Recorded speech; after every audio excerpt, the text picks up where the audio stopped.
for Schindler.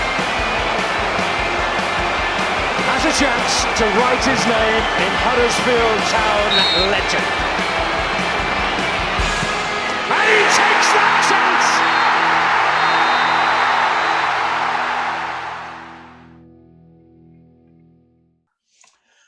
Hello and welcome to a pint-sized preview sponsored by Magic Rock Brewing on Huddersfield's opponents this season. And in this episode, we're looking at Luton Town. How have they been getting on since our playoff game in May and what's to come this season? We Are Luton, help us out. Hi, it's Ian Robertson from We Are Luton Town. I suppose what could go well is we could improve on our position last year. We obviously came sixth and got knocked out by yourselves, Huddersfield.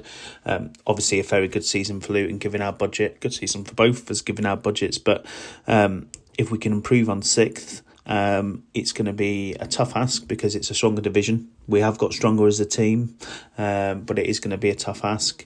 So obviously if we can improve on our position from last year with the additions that we've made, that'll be what can go well.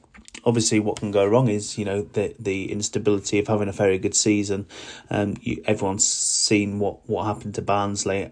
We're nothing like Barnsley. I don't envisage that happening. We haven't lost any massive amounts of players. We haven't lost our manager. We've got stability. We've improved our squad. So I don't envisage that happening. But, we could potentially drop down a few places because it is a stronger league this year.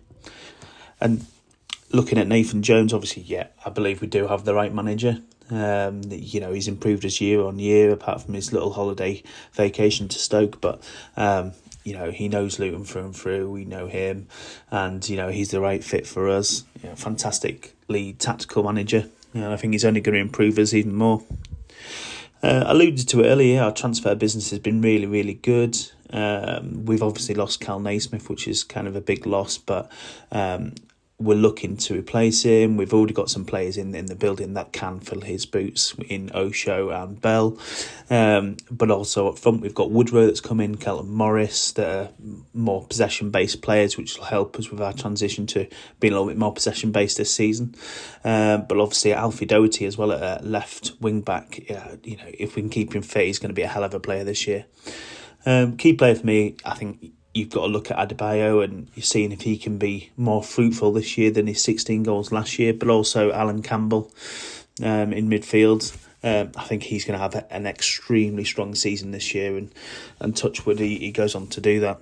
Okay, thank you for having me. Cheers, bye. Cheers for that, lads.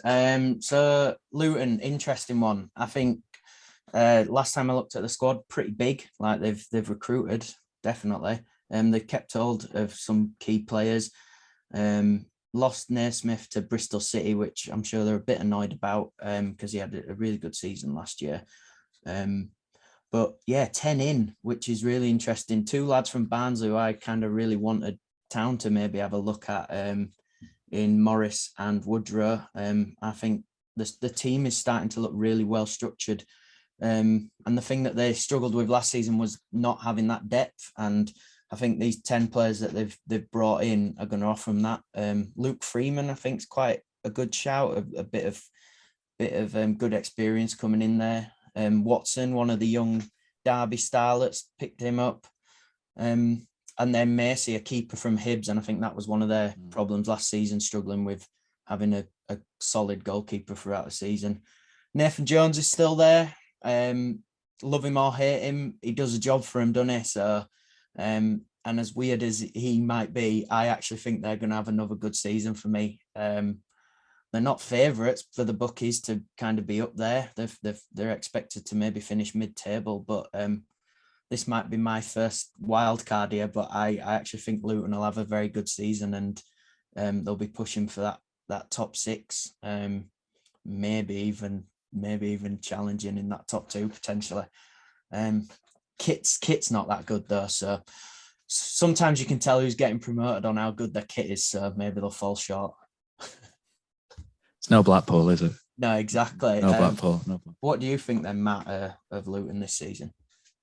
I like what they do, Luton. I think Dave's going to say the exact same things as me, I think, in that their recruitment models are very, very good. I think they know exactly what they needed. I think they lack depth up front. I think once we saw Adebayo get injured last year, it unravelled a little bit. He's still there. He's still good. Dave's higher on Carlton Morris than what I am. I think he's okay. Dave thinks he's pretty good, don't you, Dave?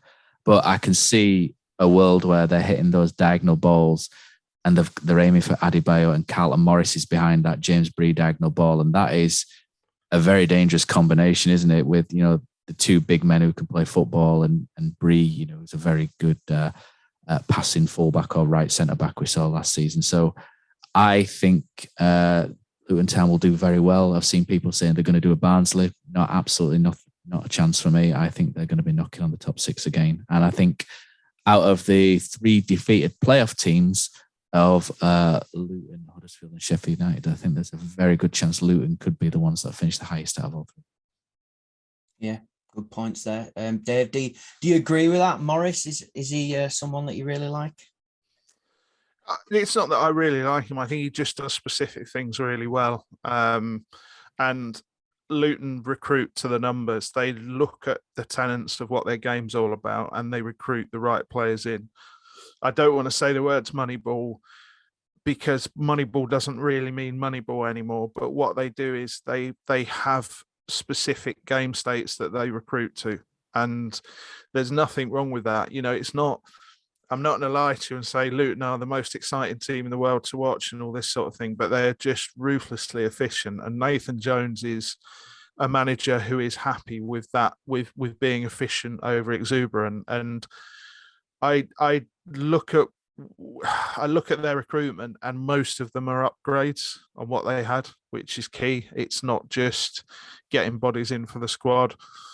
And yeah, I think it's impossible to not see them in that playoff shake-up, the way things are going. And there's a lot to like about them as a club. The gambling sponsorship that they've refused to have for years now, and there's a lot of other things going off. They're desperate to move to a new stadium off the pitch. They are pushing this year. They have put some money in, and they are pushing this year because they felt they were close last year. So it's interesting. They're certainly going to be tough to play against this year, Luton. Certainly going to be very, very tough to play against, no matter whether you're Burnley or you're Hull. Yeah. Brady, any thoughts? Nathan Jones in particular? I mean, he did it before, he did well, he left. Do you think there's a chance of that again, maybe, if he... I think it's... I don't think he will leave. No, it's just really impressive. They just seem to